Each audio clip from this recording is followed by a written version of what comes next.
Nagsimula ng press conference ng Pag-asa kaugnay sa Bagyong Lando. Panoorin po natin ito. To heavy and intense rains ang sa within diameter ng Bagyong Lando sa 600 kilometers diameter ng bagyo. At yung makita pula at dilaw ay concentrated mismo sa northern and central Luzon, especially sa western section nito. So magpapatuloy din malalakas ang pag-ulan sa northern and central Luzon dahil yung bagyo mismo ay doon mismo nasa central Luzon yung mata ng bagyo.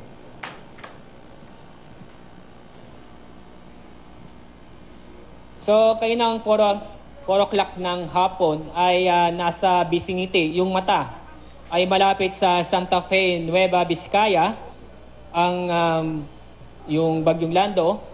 So mabagal ang pagkilos niya nung mula 8 o'clock ng umaga hanggang 2 o'clock ng hapon. Kaya hindi yung magandang balita yon dahil magtatagal pa siya sa lupa. At matagal natin sinasabi na bago mag-landfall ay inasahan po natin. Inasahan natin magtatagal po siya sa lupa, lalo po sa northern central Luzon kung saan maapektuhan ng Bagyong Lando. Nanatili pa rin sa lakas na hangin niya na umaabot sa 150 km per hour, samantalang ang gustiness ay umaabot sa 185 km per hour. So inaasahan pa rin natin na kikilos ito west-northwest sa mabagal na 5 km per hour. Ito na ngayon ang ating Pag-asa forecast track.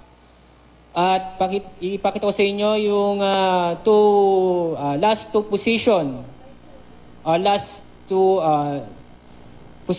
nung yung 8 o'clock ng umaga kanina at yung 2 o'clock ng hapon. Yung makikita na mabagal ang pagkilos ng Bagyong Lando. Pero bukas ng hapon, nasa bandang Ilocos Sur, itong mata ng bagyo. At inaasa natin bukas ay magiging severe tropical storm. Pagdating sa Tuesday ng hapon ay nasa Car sa Cordillera yung mata ng bagyo. At inaasahan natin sa Tuesday ng hapon ay nasa tropical storm siya. And Wednesday ng hapon, nasa dagat na uli siya malapit sa Cagayan. So lalabas siya sa may Cagayan. And Thursday ng hapon, malapit sa may Batanes. And then sa Friday ng hapon ay malapit sa Taiwan. So una-una ipakita ko sa inyo na Friday pa ng hapon ay nasa loob pa siya ng Philippine Area of Responsibility. At magtatagal nga siya sa loob ng PAR. So maring inaasahan po natin, base sa forecast track ay Sabado pa ay lalabas sa Philippine Area of Responsibility. And yung makita yung Northern and Central Luzon ay within 3 days ay patuloy na maapektuhan ng Bagyong Lando. At kung saan ang mga pag-ulan ay mayroong moderate to heavy at may madalas moderate to heavy to occasionally intense rains. So ulitin ko po, ngayon hanggang Wednesday ng hapon ay inaasahan natin na moderate to heavy to occasionally intense rains na sa northern and central Luzon. Dahil nga mabagal pa rin, inaasahan pa rin na mabagal pa rin ang pagkilos ni Lando. So nakataas ang public storm warning signal number 3 sa Nueva Ecija, Quirino, Nueva Vizcaya, Benguet, Ifugao, Mountain Province, Kalinga, Ilocos Sur, La Union, Pangasinan at Zambales. So itong mga lugar nito ay makakaranas ng masungit na panahon. Signal number 2 naman sa Cagayan kasama Calayan at Babuyan Group of Islands, Isabela, Aurora, Abra, Apayao, Ilocos Norte, Bataan, Tarlac, Pampanga, Bulacan, Rizal, Northern Quezon kasama Polillo Islands at Metro Manila. Itong mga lugar nito makakaranas pa rin ng masungit na panahon. Samantalang public storm warning signal number 1, kung saan ay makakaranas ng pag-ulan at pagbugso ng hangin sa Batanes, Cavite, Laguna, Batangas at rest of Quezon. So ito naman yung ating recorded rainfall within 6 hours mula 8 o'clock kaninang umaga hanggang 2 o'clock ng hapon. So itong 6 na stasyon natin, Pag-asa Station, ang number 1 ay itong Iba Zambales, nasa 69.0 millimeters. Yung Clark, 67 millimeters. Yung Calayan, 49 millimeters. Yung Apari, 25 millimeters. Yung Baguio, 60.6 millimeters. Yung Science Garden, 19.0 millimeters. Yung Calapan, 18.0.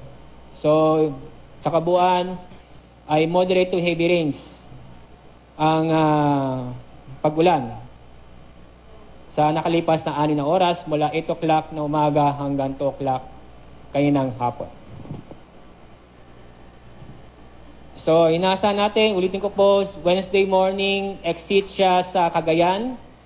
And sa mismong bagyo ay heavy to intense ang pag-ulan sa within 600 kilometers diameter ng bagyo. Moderate to heavy to occasionally intense rain sa northern and central Luzon. Particularly dito sa western section, ngayon hanggang sa Monday.